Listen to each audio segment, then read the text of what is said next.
Welcome back to the Indian MMA hub. कल की रात काफ़ी इंटरेस्टिंग एंड एक्साइटिंग रही इंडियन एमएमए फैंस के लिए। अगर आप अभी तक जानते नहीं है तो दो इंडियन फाइटर्स ने इंटरनेशनल अपोनेंट्स के अगेंस्ट विंस हासिल की है और इस वीडियो में हम इन विंस के बारे में डिटेल में डिस्कस करने वाले हैं। अगर आप सबको ऐसा कंटेंट पसंद है तो प्लीज़ चैनल को सब्सक्राइब कीजिए और इन वीडियोज़ को अपने फ्रेंड्स के साथ शेयर कीजिए। तो सबसे पहले मैं बात करना चाहूँगा ओवैस याकू के बारे में।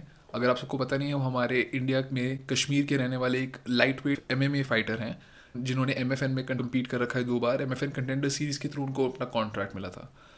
तो कल नाइज़ा में उन्होंने अपना डेब्यू किया, नाइज़ा 70 में, जो एक कजाकिस्तान का प्रमोशन है, अगेंस्ट अमनजोल खाइसा। अगर मैं आपको ऑनेस्टली बताऊं तो ओवेस ने एक बहुत dominant performance the against this opponent जो कजाकिस्तान में के ही बिलोंग करते हैं, उनके होम टाउन में। और even though we didn't see a lot of striking exchanges from Owens, उन्होंने अपने स्ट्राइकिंग को यूज़ किया to set up his takedowns और he was able to do a lot of damage whenever he found the opportunity. Control उनका main aim था and whenever he found the opportunities he landed good ground and pound shots, sneaky elbows from top and बहुत ही one sided hard core dominant performance थी bye Owais. Clearly काफ़ी ज़्यादा improvement देखने को मिल रहा है हमें ओवेस से। So congratulations to Owais and warriors cove team, जिनके साथ इतने महीनों से कैंप में तैयारी की है। अपनी लास्ट फाइट में भी एमएफएन में वो वॉरियर्स कोव के साथ ही कम्पीट किए थे। So congratulations to the team. जो दूसरी बहुत बड़ी विन थी हम सबके लिए वो है पुण्यजीत लिखारूज विन अगेंस्ट किम जुनसुक, जो साउथ कोरिया के अपोनेंट है। ठीक है, अगर आप सबको पता नहीं है तो पुण्यजीत लिखारू इंडिया के एक बैंटमवेट कंपेटिटर है जो असम से बिलोंग करते हैं। करंटली वो यूएफसी के साथ एक डेवलपमेंटल डील पे है। अगर आपको पता नहीं है तो उन्होंने इस ईयर के बिगिनिंग में यूएफसी का कॉम्बाइन हुआ था पीआई में इन शंघाई, जहाँ पे इनको सिलेक्ट किया गया था एंड इसलिए उनके पास अभी सारी फैसिलिटीज़ अवेलेबल है जो यूएफसी पीआई में है इन शंघाई। एंड ये उनकी सेकेंड फाइट थी इस साल में। उनकी फर्स्ट फाइट जो इस साल थी रोड एफसी में हुई थी, जहाँ पे बहुत लोगों के हिसाब से उनके साथ गलत हुआ था एंड इसलिए आतुरतो, जो अरुणाचल प्रदेश का प्रीमियर प्रमोशन है, उन्होंने ये फाइट रखी जहाँ पे उनका अपोनेंट एक्चुअली रोड एफसी से ही है, जो उनका प्रीवियस प्रमोशन था जहाँ पे पुण्यजीत फाइट हारे थे। तो पुण्यजीत को अपॉर्चुनिटी मिला टू अवेंज एक तरीके से his loss in Road FC and he was successful. He was able to get a unanimous decision victory, once again a very one sided dominant win by Punyajit. यहाँ पे भी हमें ज़्यादा स्ट्राइकिंग देखने को नहीं मिली क्योंकि Kim Jun Suk was very heavy on the pressure and was trying to grapple the entire time. However grappling के मामले में पुण्यजीत ने बहुत ज़्यादा आउटवर्क किया अपने अपोनेंट को और हमें बार बार दिखाया कि he is very technical on the ground. बार बार he was able to take his opponents back, land ground and pound shots and even land hard shots on the back. Plus, his defense was decent, and it was very interesting to see him come back. क्योंकि last वाली जो fight थी वो उनके साथ गलत हुआ, उसके बाद he got stopped in the second round.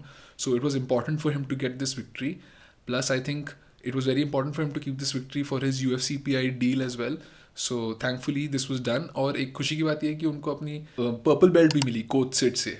क्योंकि अगर आपको ये भी नहीं पता तो Punyajit is one of Anshul Jubli's long time training partners, क्योंकि ये दोनों साथ में क्रॉस ट्रेन में कोच सेट के अंदर ट्रेन करते हैं. So congratulations to Punyajit for getting back in the win column. 5-1 का रिकॉर्ड है अब पुण्यजीत का. He is a bantamweight and hopefully he is able to improve leaps and bounds and perform on the bigger stages in the coming years. So congratulations to Punyajit, to cross train and to all of us, because आज की रात हमारे लिए अच्छी थी काफ़ी, जहाँ पे हम सबको दो फाइट्स देखने को मिली जहाँ पे हमारे फाइटर्स ने इंटरनेशनल अपोनेंट्स अगेंस्ट एक डोमिनेंट परफॉर्मेंस की. एंड हैविंग सेड दैट, मेरे को ये भी मेंशन करना होगा कि हम सबको थोड़ा ऑनेस्ट रहना होगा in terms of understanding the level of competition जिनको इन्होंने फेस किया.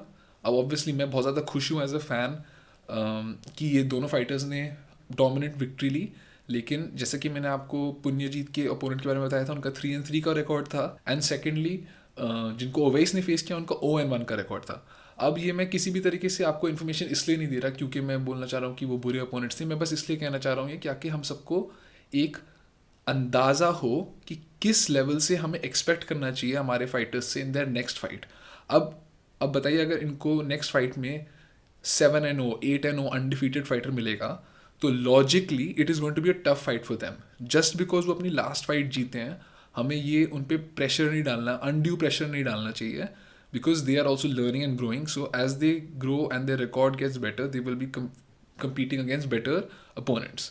So that is the reason I thought I should mention this level of competition as well. But overall, as I said, बहुत बड़ी बात है हम सबके लिए. And hopefully we get to see a lot more wins by Indian fighters against international fighters on bigger stages in 2025. Alright, तो अगर आप सबको ऐसी वीडियोस पसंद है तो प्लीज़ चैनल को सब्सक्राइब कीजिए और इन वीडियो को शेयर कीजिए अपने फ्रेंड्स के साथ.